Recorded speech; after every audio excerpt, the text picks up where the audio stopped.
Ligo ah. Drain lang natin yung tubig.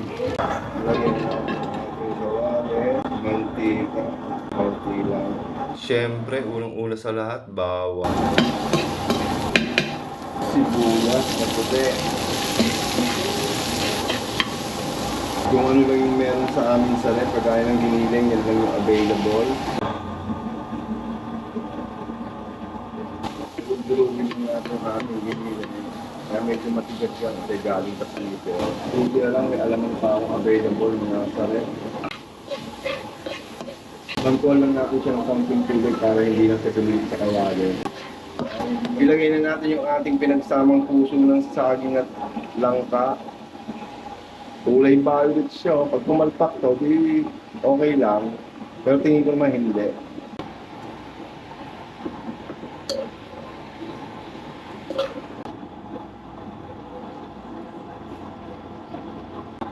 Lagyan din natin siya ng paminta. Lagyan din natin siya ng patis para walang mintis. Ngayon lang ako nakakita ng ganito ah. Kulay ube.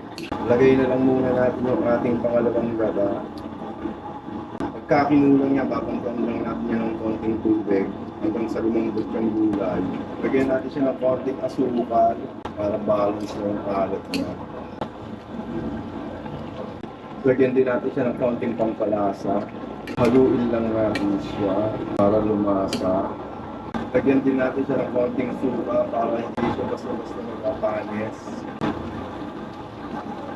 Lagay na natin yung kanyang unang gata o yung tatang gata. Medyo mamumuot siya kasi galing sa freezer.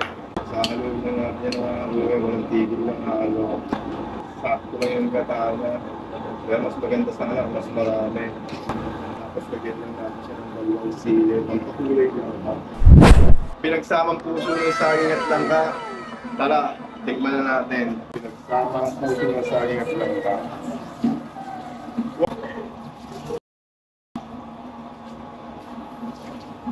Champion, the Aling Jones.